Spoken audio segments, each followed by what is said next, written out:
Hey, I'd like to welcome you to another episode of Mission Matters. My name is Adam Torres, and if you'd like to apply to be a guest on the show, just head on over to missionmatters.com and click on Be Our Guest to apply. All right, so today's guest is James Harenchar, and he's CEO of Response Marketing Group. Jim, welcome to the show. Thanks, Adam. Good to be here. All right, man. So I'm excited to pick your brain today. We're going to talk about how to utilize data to influence behavior. A lot of business owners, a lot of entrepreneurs, a lot of executives that listen to this show. And let's just all be up front. We love data. That is, if we like making money. So we're gonna get into that and more. But before we do, we'll start this episode the way that we start them all, with what we like to call our Mission Matters Minute. So Jim, at Mission Matters, our aim and our goal is to amplify stories for entrepreneurs, executives, and experts. That's what we do. Jim, what mission matters to you? Yeah, I would say, Adam, for us, probably a year ago, we set out to try to discover a holy grail, helping all companies leverage data better to get a ROI. I think what we found is that we want everyone to know that no matter what your size of your company is, you don't have to be super large to be able to get deep into data. You can be the smallest type of company with nothing more than a bunch of names in an Excel spreadsheet. But we believe you can still be highly successful. So we want to partner with clients that allow us to be able to work with them in learning a lot more about who their customers are, how they can use that data to be successful and measure their advertising spend. So first off, great to have you on. And to me, this is, I've done a lot of episodes, a lot of shows, but when we were getting ready for this, I was kind of like chomping at the bit because I'm like, man, I get to pick this guy's brain. And for everybody listening, they're like, what is Adam talking about now? You like this business been around for what, 38 plus years, like response marketing. Talk to me a little bit about that and the roots of that. Cause it's like, that's a big deal. Like you've seen, in the last 40 years, let's call it, for decades of transition, not just to digital, but way before digital. For all the youngins here, there was a time before digital. So Talk to me a little bit about that. That makes me feel old, Adam. No, it's not about making. I try not to do it. I threw out the horse and buggy analogy, like I was gonna be like, what were we selling stamps? And no, I'm just right. Come on, man, go ahead, please. No. Thank you for that. Yeah, October will be 38 years for Response Marketing Group. And to your point, congrats, man. That's amazing. First off, I appreciate it. I actually joined the firm in 1994, so they had been around 8 years before my arrival. And our primary audience was financial services companies, because those that are almost as old as me can remember a day in which you would show up in your mailbox every day and there was a direct mail piece from probably a financial institution, a bank of some sort that you never heard of before, that was offering you a line of credit or a home equity loan. Yeah. Back in the late 80s and basically all through the 90s, really, there were only two primary channels for marketing and advertising in what we call below the line, right? So there was radio, TV, billboard, and all of that. But below the line advertising was really focused almost exclusively on telemarketing and direct mail. And so back in that late 80s to late 90s, we were mailing hundreds of pieces of direct mail on behalf of financial services companies. And the reality is, what we brought to the table, our USP, if you will, was predictive analytics, right? And so in a world where people would say, I'm going to mail, we'll make it simple math, I'm going to mail 1 million pieces of direct mail to try to get credit card acquirers, new credit card customers, we said, well, why don't we take existing clients? Why don't we build a clone or a lookalike model so that we can identify those that already have your product? And then let's overlay that on your broader acquisition prospect market. Rather than mail 1 million pieces, you can mail 600,000 pieces. You can get a higher response rate and a lower cost per acquisition. That's really what was the underpinnings and foundational success of RMG. And so looking at those early days, I want to stay there a little bit longer because I see some similarities to digital, but I want to make that connection because I don't think it's intuitive. Like, what made the data so robust and what made direct mail so effective then? And actually for some things, it's still super, super effective, but what made the data so robust? Like, what made it work? Well, I think intuitively we all would say, well, there's certain criteria that are always going to be highly predictive, right? So if Hmm. you're selling a financial services product, income, net worth, whether you're a Yeah. homeowner, whether you already have a credit card, all of those things are well known. Hmm. To your point, I think what's very different in today's world is that's become a lot harder because we have 30-year-olds or older that don't own a home. Yeah. Some people are credit and risk averse, so they don't even have a Hmm. credit card. So having those type of criteria to make audience selections has become harder and harder. But I think what we've done is we kind of said, let's expose an audience to Hmm. all of the different variables that exist, which are, roughly 700, regardless of Hmm. who you use, Axiom, Epsilon, all those different companies. Let's look at what might be predictive. And in some Hmm. cases, what we found, Adam, from doing some home equity lines of credit, no one would have ever predicted this was if you owned an SUV, Yeah. it was like 70% likelihood that you were going to accept a home equity line of credit offer. Yeah. Who would have thought that was a correlation, right? So rather Right. than presume anything, let's let the data tell us who the best audience is and then mail that out, or in today's world, right? Whether Hmm. that's electronic communication or whether that's traditional print communication, let's wait and see who responds. And then we'll go back and we'll assess what the key variables are that are driving response and interest. Yeah, it makes so much sense. And one of the things that I also think is interesting is kind of like the evolution of the company and what and how you've gone further to digital. So how did that, because and the reason I'm asking you this question is because there's other companies out there that are in marketing or that may have other lines of market. They may not be 38 years old, right? And they may not have that robust bench, but they're still facing some of the same challenges that even large companies like yours face, which is okay, the landscape's constantly changing. How do we make better decisions? How do we serve our clients better? So if that's the context behind the next question, which is how did you you've been there a long time. How did you navigate some of these changes into digital and otherwise to best serve your clients? Like what were some of those core things that still make it work? Well, I will tell you, some of it was hard. So Yeah. it wasn't always a smooth migration. I think we still struggle with some aspects. For example, we don't do media buying, so Hmm. we leave that to the experts. We kind of focus on what the data tells us and use Yeah. that from a predictive perspective. And so a lot of clients get caught up on, hey, we're very close with our media buying agency. We want to Hmm. make sure that we're spending, whatever the full budget is that we're allocated.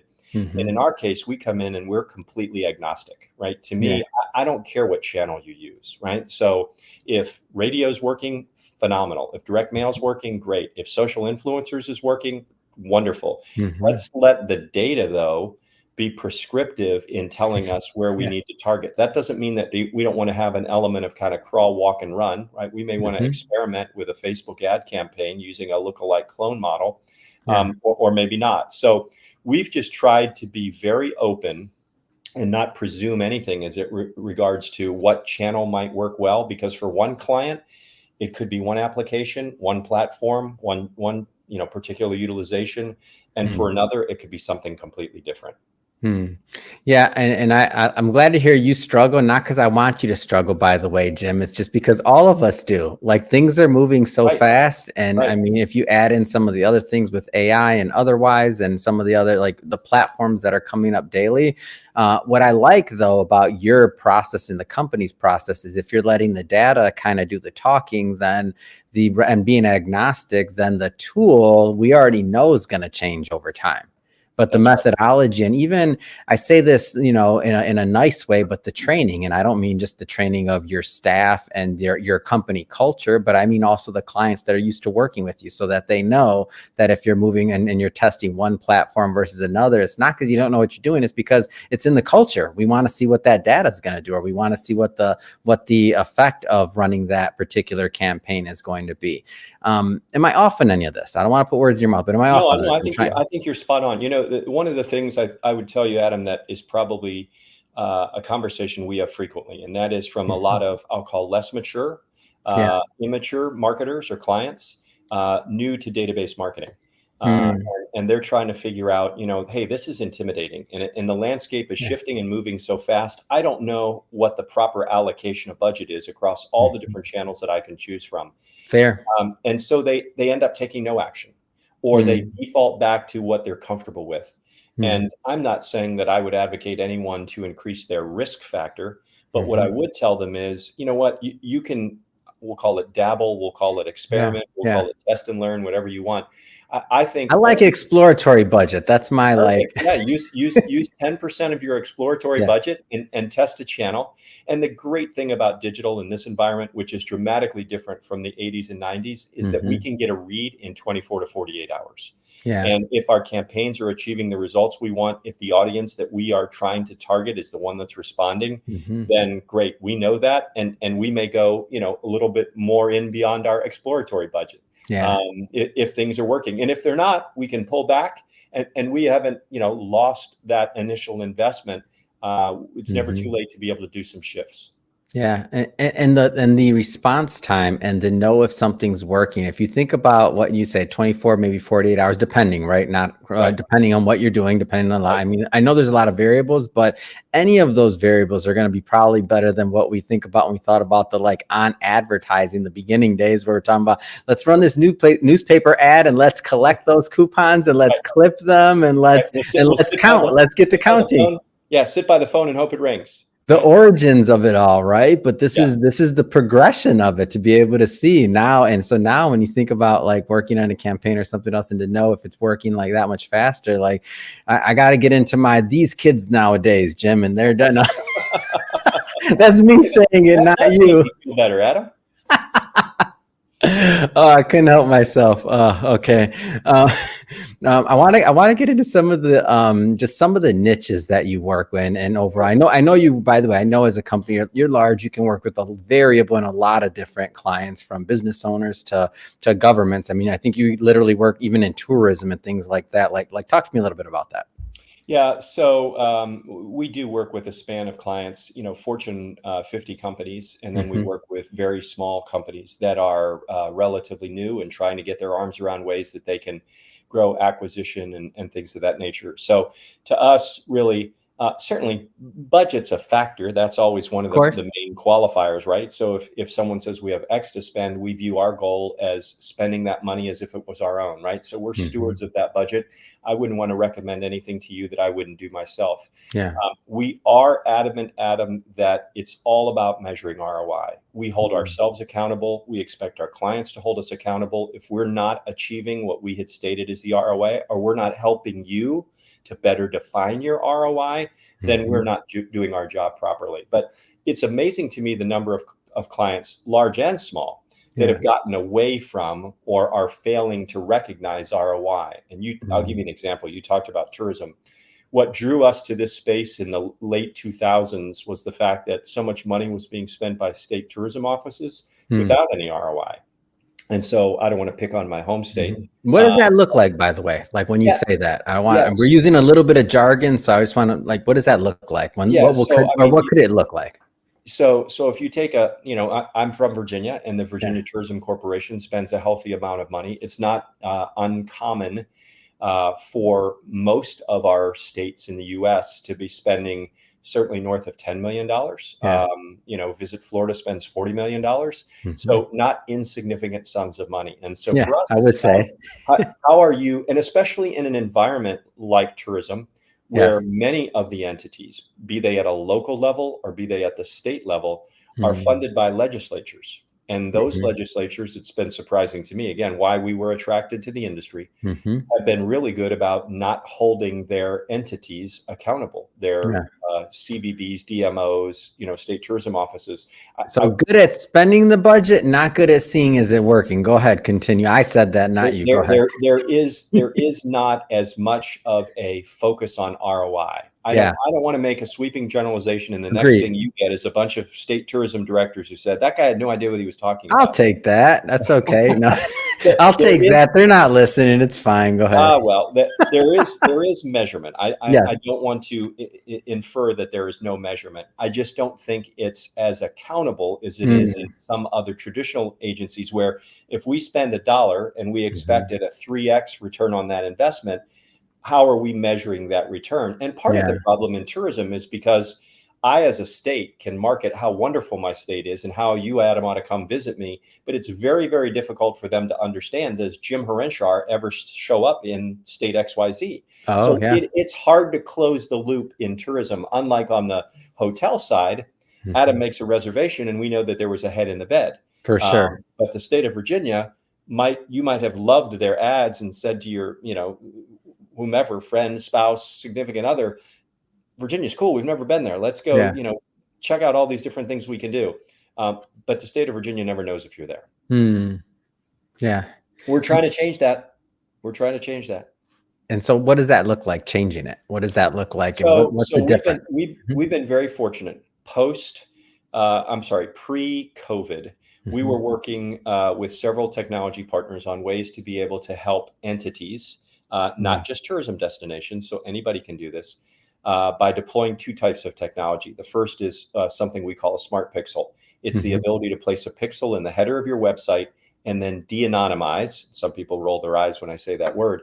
De-anonymize your website visitors. So we have the ability to be able to match that inbound visitor using a proprietary technology to say that was Jim Harenchar. Jim was on our website at 9 p.m. last night. Here's the 7 pages that he looked at. And then overlaying normative demographic data on top of that. So we can add age, income, presence of children, type of car you drive, do you own a house, what areas do you make philanthropic contributions and interests, 200 different variables that we can overlay on top of that. So now we are removing that anonymity around, are the people we are trying to drive to our website actually the ones that are coming to our website? And we have dozens of examples, Adam, where the two didn't correlate. Someone was going after a 65-year-old male in a household that made over $200,000, and in fact was getting a 35-year-old female that made $75,000 or less. And so, where is the accountability in terms of, is our media plan working? Is our targeting working? Is our messaging wrong? Is our ad creative wrong? The other thing that we're doing is using geoframing or geofencing to be able to identify a mobile device as it walks inside that frame. So again, I'll use the state of Virginia, whether that's the entire state, whether that's Richmond, where I live, whatever the case might be, the potential to build a geoframe and determine, hey, we've got this massive music festival that occurs in the fall, and it goes for 3 days, but it's a free event, and we have no way of being able to know who really comes to that event. So as a destination marketer, you have the potential to build a frame around where that event is being hosted and going on, and then de-anonymizing those visitors. Again, we're not talking about matching 100% of the audience, but we're talking about matching north of 30%, and in some cases over 50%. Well, in a world where historically people historically, well, it was nothing, right? Like you could zero, right? So now you have the ability to be able to identify who those folks are, which is tremendous for building engagement with locals, with those that are from a long way away, across all kinds of different segments that we can build, and all kinds of different demographics to be able to customize the creative, the copy, the offer, the time of mailing, anything. You mentioned that. First off, that's phenomenal, because to go from 0 to 30% or sometimes 50, as you mentioned, whatever that amount is, to be able to attribute that back, it lets you know. Now you know where you can continue to invest, spend, and now you have something to shoot for. You mentioned heads and beds and tourism from another side of things, like the hotel side of things. Do you do anything in kind of that space as well? Just curious. We do, yeah. We work with a lot of the major brands that you would know of. And in particular, we had a great opportunity to apply these types of learnings to do segmentation for one of the, probably the most renowned and respected brands, 2-time Malcolm Baldrige award-winning hotel chain. You want to hear more? I want to hear. Well, first off, do I get a discount? I mean, we're friends or what? If I could control that, Adam, you absolutely would. All right. Thank you. Hey, my mom told me you don't ask, you don't know. Go ahead. You don't get it. Exactly. We were very fortunate to have been introduced to the folks at Ritz-Carlton. And one of the things they wanted to try to understand was, does the booking performance of their guests vary based on the type of guest or the behavior of that guest? Meaning that, are they a business traveler? So we took quite a large data set of past guests that they had stay at their resort. plus survey data, and we performed some analysis on top of that. And what we were able to define was 9 different distinct segments out of their data. And the top 3, because it's hard to really action against 9 segments, we decided to action against the top 3. And they were 3 distinct segments. One was the well-traveled executive. It's the person who stays at a Ritz-Carlton, typically in a downtown setting for business. They typically book 60 days or less in advance. So the whole creative copy messaging strategy around that was very different from the opposite end of the spectrum, which was the person that was a resort. We called them a sun seeker. The sun seeker came for a week every year to almost the same resort or some other seaside resort, and they would book 11 months in advance. And so again, the behavior of serving messages up and creative. The other thing that we found, which was I think a really neat kind of one of those things you stumble upon, not by intent, but more by sheer luck. Had you thought about Ritz-Carlton in the past, their advertising typically skewed towards the older, upper income type individual. For sure. You might see a husband and wife on a beautiful seaside scene.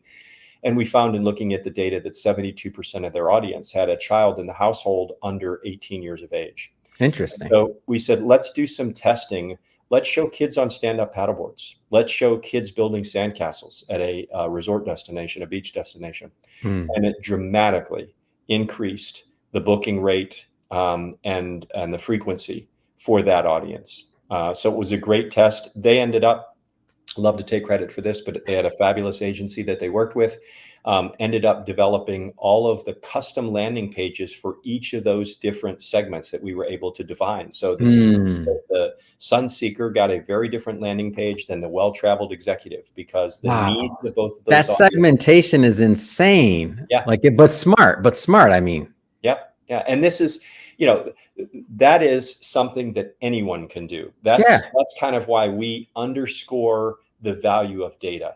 Yeah. It does, as I said, it doesn't have to be super sophisticated data. Yes, you can have, millions of data bits in AWS or Azure cloud. But by the same token, if you just have an Excel spreadsheet of a couple hundred, you're a small little boutique bed and breakfast, you can still do that same exercise by creating segments based upon publicly available data and demographics that you can overlay on any type of file that you maintain.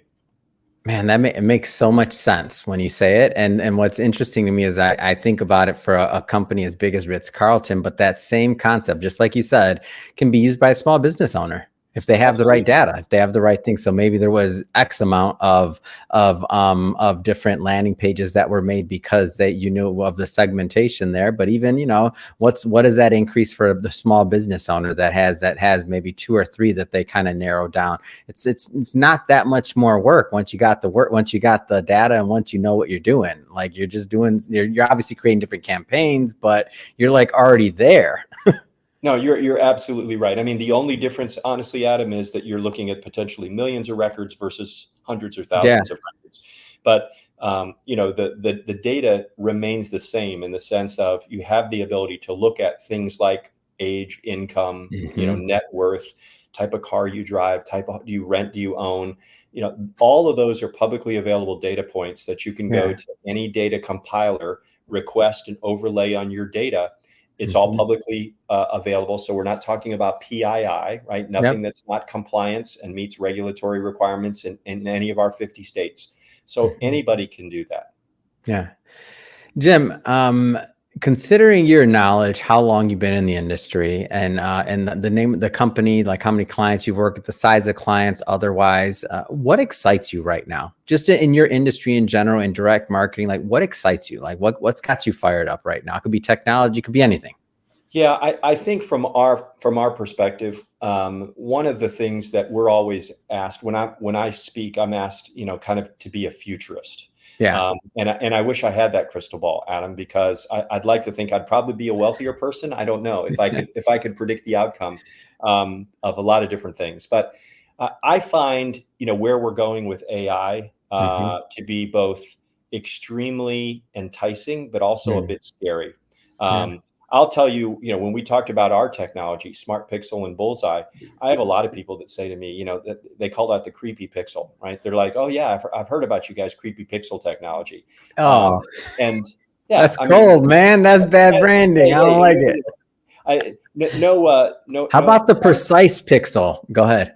Yeah, well, I like the precise pixel. We're going changing it. Go ahead. So I think that what excites me is the fact that we have so many different channels now. What works for you may not work for me in terms of our two companies, right? And so if I find that social influencers are highly effective for me, now we can do the analysis to determine that. We can still segment our audience, and we can figure, okay, which of our audience segments is going to best relate to a social influencer, and that's how we'll heavy up in there. So being able to better utilize and kind of build the word around what's working for us with these technologies and not be afraid of them. AI is, just another, really, I mean, if we think about words that we've used in the industry for a long, long time, machine learning was before AI, and before machine learning, it was big data. And so we just kind of rebrand a lot of these technologies. I do think AI will take us beyond what those other things, but I also think there's a scary side to AI too. So I think as an industry, marketers collectively, we need to be very careful of that. Amazing. Final question, Jim. If somebody wants to continue the conversation, follow up with your team, learn more about the company, and think about marketing and how they could benefit, what's the best way for people to reach out? Yeah, great. Thanks, Adam. So what we've actually put together is a landing page for your audience with a available discount for Mission Matters viewers and subscribers.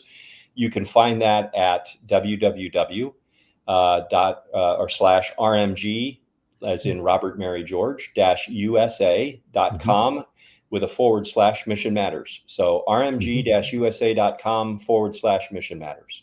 Perfect. And for everybody listening, just so you know, we'll put that link in the show notes, so you can just click on the link and head right on over. And speaking of the audience, if this is your first time with Mission Matters and you haven't hit the subscribe or the follow button yet, we welcome you to do so. This is a daily show. Each and every day, we're putting out new content, new ideas, and hopefully new entrepreneurial stories that are going to help you along the way in your journey as well. So again, hit that subscribe or follow button. And Jim, again, really appreciate you coming on and sharing all that knowledge with us. So thank you so much. Thanks, Adam. Been a lot of fun.